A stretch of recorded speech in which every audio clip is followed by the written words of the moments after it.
Chapter 22. Anne Morisot.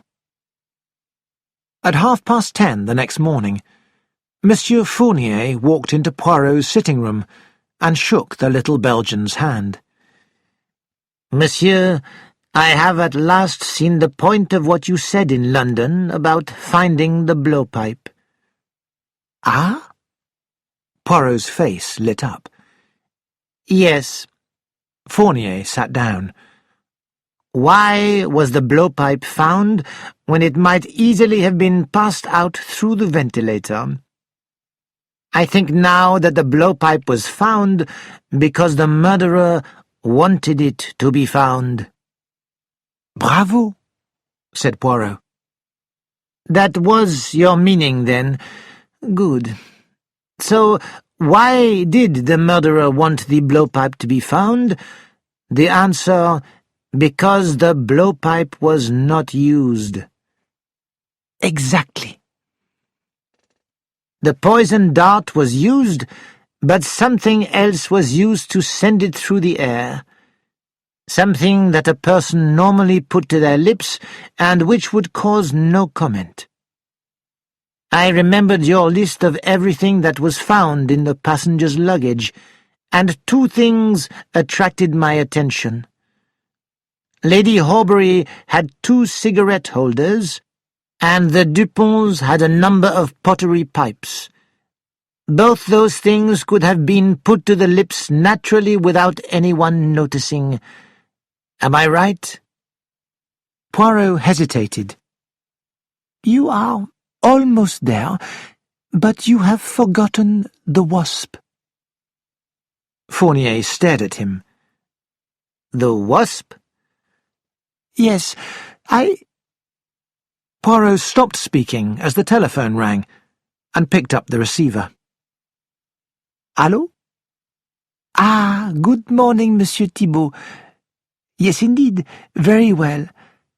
Monsieur Fournier? Yes, he's here."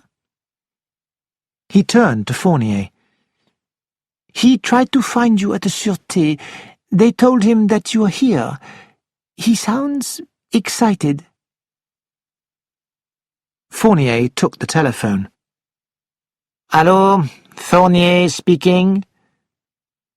"What? "Really?"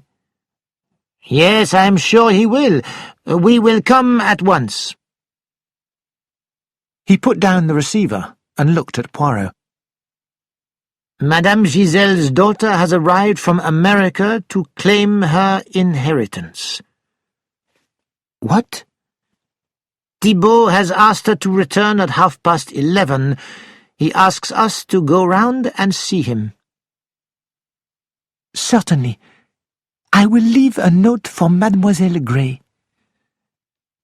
Poirot wrote as follows: "There have been developments. I have gone out. If Monsieur Jean Dupont calls, be pleasant to him. Talk to him of buttons, but not yet of prehistoric pottery. Hercule Poirot."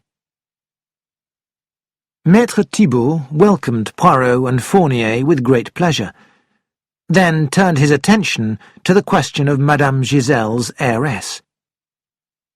"I received a letter yesterday," he said, "and this morning the young lady herself visited me." "How old is Mademoiselle Morisot?" "Mrs. Richards, she is married now, is 24 years old." "Did she bring documents to prove her identity?" asked Fournier. "Certainly." Thibault opened a file and took out a copy of a marriage certificate between Georges Le Mans and Marie Morisot, both of Quebec, Canada, dated 1910, and the birth certificate of Anne Morisot Le Mans, as well as other documents and papers. "It seems that Marie Morisot was a nursery nurse when she met Le Mans. He left her soon after the wedding, and she went back to using her maiden name. The baby was brought up at the convent of Saint-Marie in Quebec. Marie came to France soon afterwards. She sent money back to Canada for the child from time to time. How did Anne discover that she was the heiress to a fortune? We advertised in the newspapers. The head of the convent saw one of these advertisements and sent a telegram to Mrs. Richards, who was in Europe, but was about to return to the States. Who is Mr. Richards? I understand that he is an American from Detroit and makes surgical instruments. He did not come to Europe with his wife? No, he stayed in America. Can Mrs. Richards suggest any possible reason for her mother's murder? The lawyer shook his head. She knows nothing about her. In fact, she did not even remember her mother's maiden name.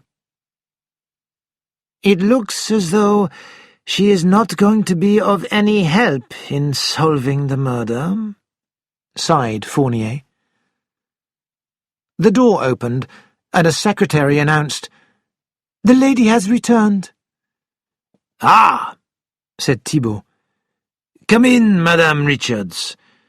May I present Monsieur Fournier of the Sûreté, who is in charge in this country of the investigation into your mother's death, and Monsieur Hercule Poirot, who is kindly giving us his help."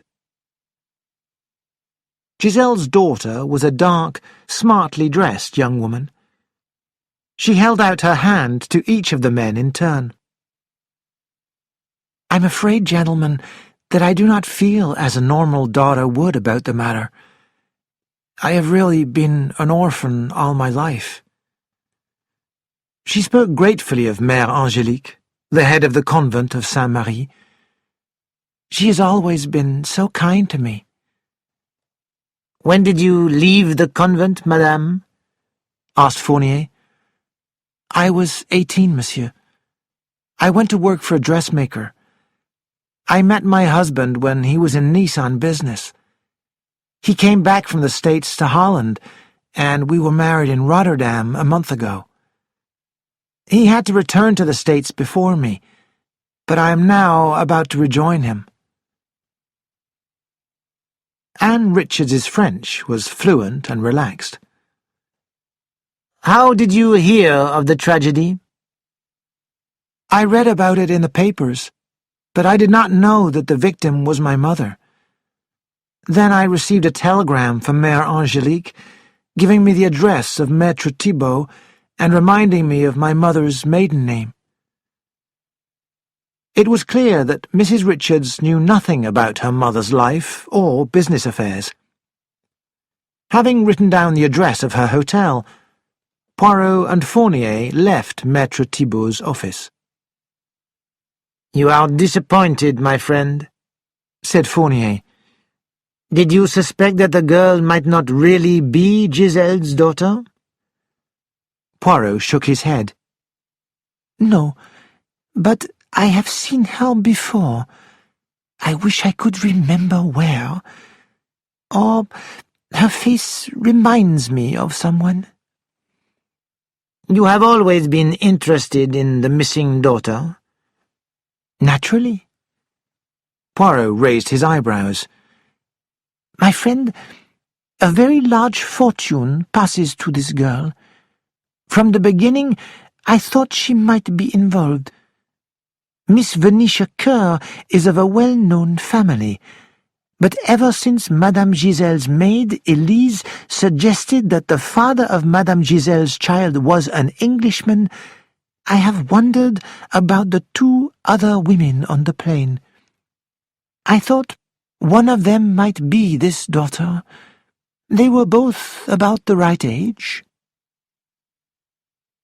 As they entered Poirot's hotel, a man standing at the reception turned towards them and smiled. "Monsieur Poirot!" Poirot went forward to shake his hand. Dr. Bryant, are your patients managing to do without you for a while? The doctor smiled tiredly. I have no patience now. I have given up my job, Monsieur Poirot. I love being a doctor, and I am sorry to leave my profession, but there is a lady, a patient of mine, who I love very much. She is very unhappy in her marriage, but she has no money of her own, so she cannot leave her husband. For some time I didn't know what to do, but now I have made up my mind, and we are on our way to Kenya to begin a new life. I hope that at last she may know a little happiness. She has suffered so much. I'm telling you, Monsieur Poirot, because soon everyone will hear the news, and I wanted you to be the first to know about it." "I understand," said Poirot. "My best wishes for your future, Monsieur le Docteur, and for that of Madame." Dr. Bryant walked off, and Poirot turned to the desk and asked the receptionist to book a long-distance telephone call to Quebec.